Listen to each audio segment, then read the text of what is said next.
오늘 말씀에 왜 이 지혜로운 건축자 얘기를 하느냐고요, 지금. 하나님의 지혜를 얘기해 놓고 그 다음에 너희들이 어린아이 신앙과 같이 그렇게 너희들이 사방 분파 만파 일어나가지고 자기 색깔들만 얘기하고 있어서 합쳐지지 않아. 그래서 무언가를 할 수가 없다는 거예요.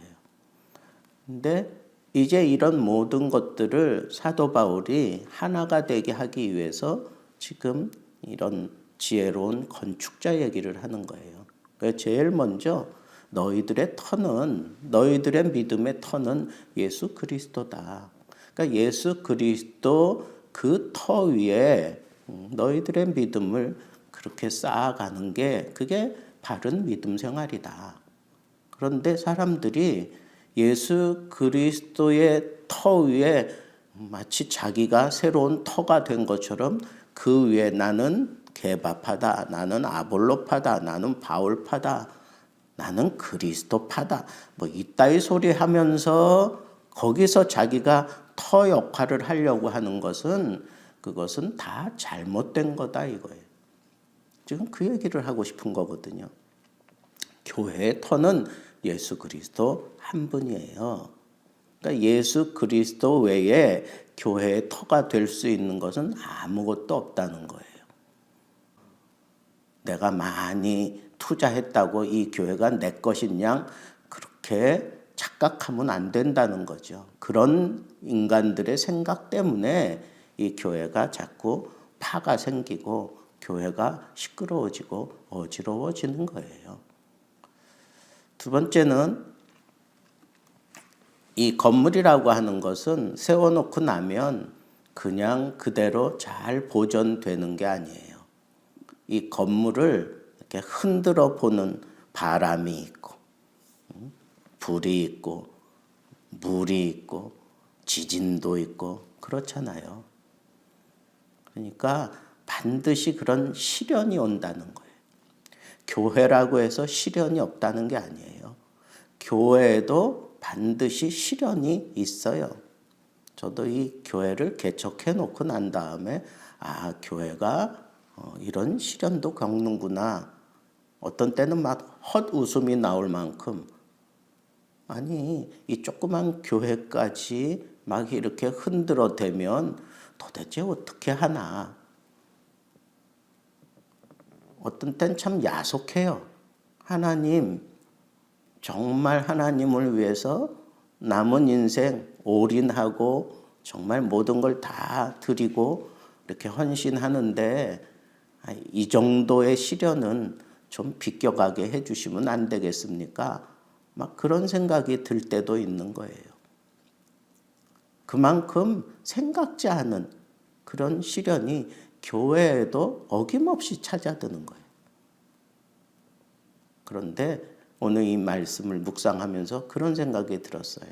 그래, 이런 시련이 있어야 내가 반석 위에 교회를 세운 건지 아니면 내가 쓸데없는 것을 추구하면서 이 교회를 세운 건지 이런 게 다 드러나게 돼 있는 거예요.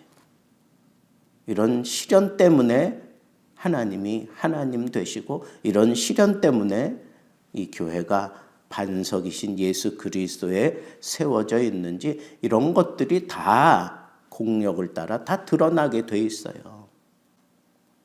이게 사도 바울이 지금 얘기하는 거예요. 그래서 이 불시련을 생각하고 건축을 하라는 거예요. 불시련이 있어요. 견딜 수 없는 그런 불시련이 있어요. 그걸 생각하면서 이 믿음을 내가 잘 세워가야 되는 거예요.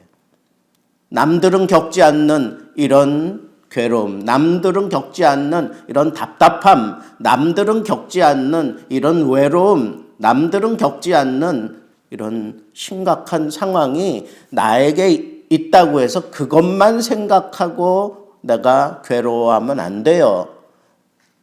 나를 이런 심각한 불시련을 겪게 하시는 하나님은 내가 하나님 앞에 온전한 온전한 하나님의 작품이다라고 하는 것을 보여주기 위해서 하나님께서 나에게 시련을 주시는 거예요. 그러니까 여러분 그 믿음을 가지고 이 불시련을 두려워하지 마세요. 찬송가에도 있잖아요. 불같은 시험 많으나 겁내지 맙시다. 기억하세요. 불시련은 있어요. 믿음에도 불시련이 있어요. 그러나 이 시련을 통해서 나를 하나님의 작품으로 다듬어서 하나님이 원하시는 곳에 나를 쓰시기 위해서 하나님께서 이런 시련을 주시는 거예요. 이 믿음을 가지고 우리는 기도할 줄 알아야 돼. 이런 자세가 지혜로운 건축을 하는 자의 자세입니다. 마지막으로 지혜로운 건축자는 내가 예수 그리스도를 반석으로 삼고 그리고 불시련을 예상하고 건물을 잘 짓고 그 시련 지나가고 나면 하나님께서 나에게 반드시 상을 주셔요. 상을 주신다고. 여러분, 그걸 바라보고 믿음 생활하는 건 좀 가벼운 거 아닙니까? 아니에요. 그걸 바라보니까 내가 세상의 것을 포기할 수 있는 거야. 어떤 때는 남들 재밌게 논다, 어디 놀러 간다, 어디 쫓아가서 팔쩍팔쩍 뛴다. 젊을 때는 막 그랬잖아요. 우리 때는 고고장이라는 게 있어서 가서 고고 춤추고 그러는 데가 있었어. 또 아주 거기는 무슨 이 롤러스케이트 타는 데가 있었어요. 거기가 그냥 이렇게 인정된 곳이지 거기 가서 그냥 젊은이들이 놀고 그러는 건데 저는 그런데 한번 가본 적이 없어요.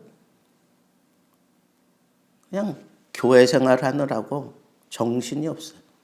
근데 교회 다니면서도 거기 뻔질나게 다니는 애들이 있었어.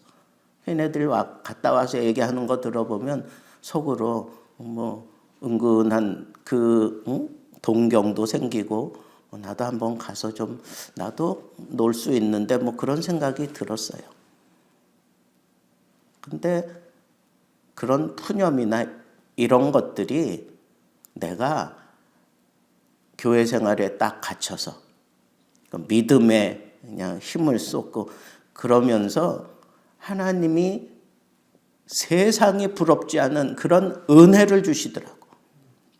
세상 것이 다 하찮아 보이고 세상 것이 나를 흔들어대지 못할 만큼 하나님이 큰 은혜를 내가 받고 나니까 그런 것들이 정말 하찮게 느껴지고 그리고 절대로 그런 쪽으로 마음 돌리지 않게 되더라고요.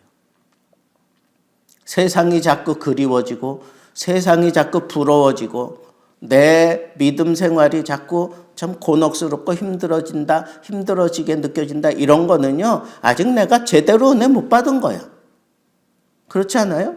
제대로 은혜 받으면 그런 것들은 요만큼도 마음에 와 닿지 않아요. 이 믿음 온전하게 구현하려면 은혜 받아야 돼. 하나님의 은혜 속에서 강하여지는 거예요. 하나님의 은혜 꽉 받고 이 불같은 시험 이겨내고 오히려 그 시련 가운데 예수로 말미암아 우리에게 베푸시는 놀라운 은혜를 받고 그 은혜 속에서 강해지고 그 은혜 받는 동안 주님과의 깊은 사귐이 있는 그런 삶을 살면서 이 시련 다 지나가고 난 이후에 하나님이 내게 베풀어 주시는 그런 상을 받으며 여러분들의 존재를 보여주며 사는 지혜로운 건축자들 되기를 바랍니다. 그래서 이 시련 이후에 우리가 하나님 손에 붙들려서 정말 모든 사람들의 귀감이 되고 모든 사람들이 부러워할 만한 그런 믿음의 건축을 하는 그런 하나님의 사람으로 살게 되기를 우리 주님의 이름으로 축복합니다.